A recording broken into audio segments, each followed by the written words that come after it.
Welcome back to the discussion of Part 3, Chapter 5. When Razumihin and Raskolnikov enter Porfiry's apartment, they're having this laughing banter back and forth. Well, actually, Razumihin's a little ticked off because Raskolnikov has actually hit a nerve in teasing him that he was acting like a Romeo to his sister Dunya, and Razumihin's a little embarrassed because it's probably true. He is starstruck and smitten by Dunya, and so they're playfully laughing back and forth. And Raskolnikov has created this kind of fake interaction, fake on his part, in order to come across as jovial and upbeat and have this good first impression on Porfiry, who he is concerned suspects him as the perpetrator of the murder. And so he wants to go there and kind of get a read on Porfiry and where Porfiry is at, and also kind of come across as, not at all concerned or acting strange as somebody who had just killed the pawnbroker would be in meeting with the lead investigator of the pawnbroker murder. When he gets in there, he is a little taken off guard to find out that Zametov is also there and has been a visitor. And he immediately thinks, are they here talking about me? Like, this is an odd and uncomfortable pairing for him to be walking in on. And he begins by saying that the reason why he came was because he wanted to talk about his pledges that he had left with the pawnbroker. And Porfiry's very matter of fact, very kind of like down to business, like, oh, you just need to go to the police and tell them this and that these are yours, and then they'll, sort it out for you. And Raskolnikov is like, just on an ordinary piece of paper, and Porfiry's like, yeah, you can write to me on an ordinary piece of paper. And he's like, although there really isn't any big need for it because I've been waiting for you to come to ask me about these things. This kind of takes Raskolnikov off guard. He's like, why was he waiting for me to come to him about these two things? And Porfiry tells him everyone else who had pledges with her has already come forward, and you were the last to come forward. So this made Raskolnikov stand out. And Raskolnikov very smartly answers why I've been ill, which is a good excuse. He has been ill, and everybody can attest to it that he has been ill.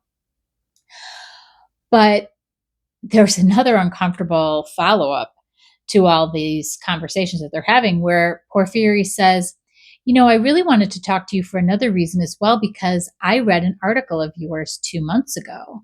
And Raskolnikov is surprised because he's saying, well, I did write an article 6 months ago, but the magazine that I wrote it for went out of business. And Porfiry's like, yes, but then they were bought out by another periodical and they published your article 2 months ago. Did you not even know? They probably owe you money. He's like, you're an odd fellow.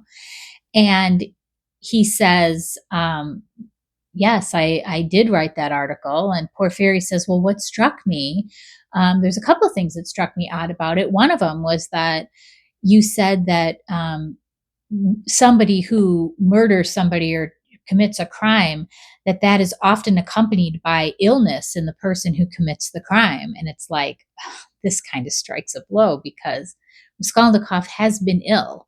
So his using the excuse that he's been ill, which is why he, couldn't possibly be a suspect, is like, that was something that he wrote in his paper, that these types of crimes are accompanied by an illness. So that was already odd. And then he says, but that's not even the real reason. The real reason why I was interested in the article was because in it, I think you were alluding to, and you were coming out straight and saying some of it, but then also alluding to that there are some people who are morally, they're exempt from being punished for committing crimes. And Raskolnikov is kind of like, even though going into this dialogue about what he really meant, because in the article he only kind of alluded to it, but he goes into great depth. It's almost like, when you hear about criminals and how they want to get caught because they want people to figure out how or understand how clever they are. They tell everything because they're just kind of proud of their work. He goes into this deep explanation, which certainly doesn't help him, where he talks about that there are two types of people in the world, that there is ordinary people who are just your regular citizens. They're here to people the population. They love being controlled by the government and following rules. And then there are extraordinary people who are above these ordinary people and who have this separate set of rules that are outside natural or man-made law. And Raskolnikov believes that there must be some natural law in the universe that kind of divvies out like a percentage of this many people will be ordinary, and every once so many years or every one in so many hundreds of millions will be an extraordinary person, like Napoleon, like somebody who feels like they have something new to say. That's the way he's phrasing it. Like somebody in the population who has something new to move the world forward.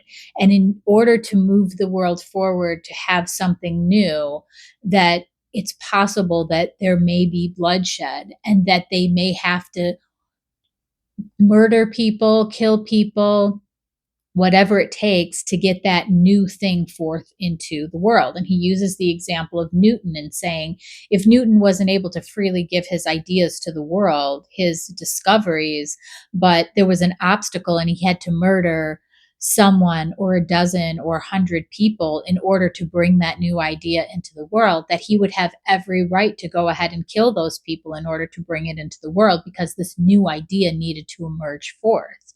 And so people like that are not held to the same standard because they've been given almost kind of like this mission to do something for the greater of humanity.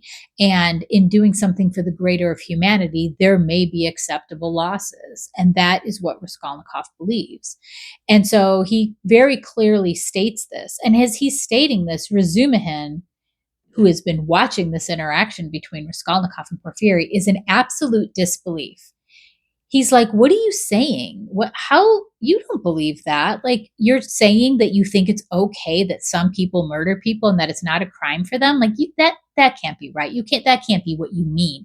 He's still trying to make excuses. Like, I think you're not even remembering your own article correctly. It's okay. I'll go find it. I'll read it. I'll tell you what you wrote. Like, he is in kind of disbelief in what he's hearing. And Razumihin is doubling down. He is not backing away, even though he understands that this makes him look guilty. It's like it's such a part of what he believes. He so believes in this idea. It's like he wants to expound upon it. He wants to make it clear what he believes. And Porfiry's like, that's very interesting. And he's like, well, how many of these people would you say are ordinary versus extraordinary? He's like, it would be very unsettling if there was a large majority of extraordinary people who had the right to murder other people.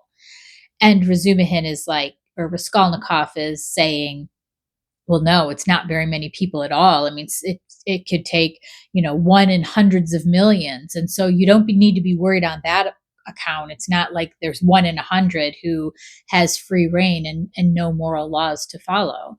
And he says, well, I would have to think that that when you were writing this article, did it ever cross your mind when you were writing this article that maybe you were a little bit extraordinary? And Raskolnikov's like, maybe.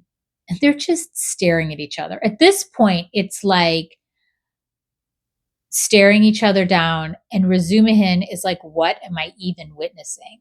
And then Zametov pipes up from the corner, who'd been silent this whole time just watching, says, well, maybe it was one of these extraordinary people who killed the pawnbroker. And it's like, whoa. Pretty clearly sets the table that this is what they were talking about before Raskolnikov walked in. And Raskolnikov says, how did you know that I wrote the article? I only signed it with an initial. And Porfiry's like, oh, the editor's my friend. I went and saw him the other day and asked him who wrote it.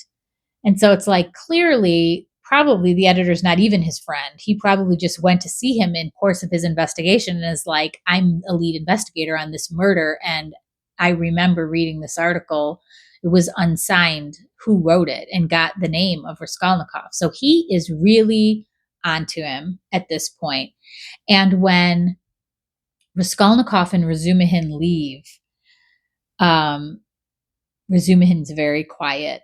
And I think Razumihin has suddenly seen his friend in a different light, and it's very unsettling. He sees now that this kind of banter that he's been, this joking type of banter that he thinks he's been a part of, where people are kind of maybe tossing around that Raskolnikov's acting really weird, and why did he faint in the police office, and why did he suddenly run out, and why was he so interested every time somebody was talking about the pawnbroker murder? How come he ran out and didn't tell anybody? Why was he so odd to Zametov? Why is he acting a little bit like a madman and kind of, very irritable, and all these things that people have been saying is like, this kind of looks not like, this seems odd and kind of suspicious, and Razumihin's making excuses for Raskolnikov left and right. I think suddenly he's like seeing it in a different light and is very unsettled by it, because Razumihin is just a sweet, good natured, innocent, thinks the best of everybody at all times. And now he is trying to comprehend the idea that could his friend possibly be the murderer that they've been, saying? Like, he thought this was all a joke, but now some of the things that he heard Raskolnikov say out of his own mouth, he can't even believe that he heard. And so he's very quiet and they leave. And so now this definitely changes the tone. The tone has shifted in Raskolnikov now knows for sure, I believe, that he is a suspect. And he's been kind of put on notice, even though Porfiry is like, "Oh, come down to the station and see me, and we'll talk about your pledges." And Raskolnikov's like, "You're going to cross-examine me officially?" And Porfiry's like, "Oh, there's no need for that right now." So it's kind of a cat and mouse game. And Raskolnikov doesn't really know where he stands, but he knows for sure that they truly do suspect him, and that's going to change. He's already agitated. He's already very much in his head. You saw a lot of internal dialogue during this chapter where he's second guessing everything he's saying. He's getting super irritated that Razumihin is just so acting so innocently the fool in this whole thing and making things worse sometimes by things that he says.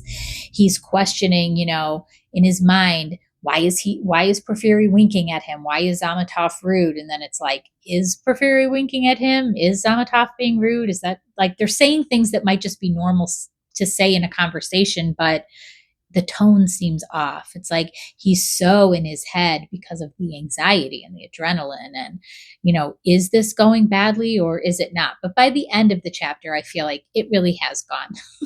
Not quite. He's realizing the whole tension in the room, that when he came in and it was this laughing, joking, jovial, and then by the end it's like everybody's just silent and they're just staring at each other and it's very heavy. That the whole tension and everything has shifted.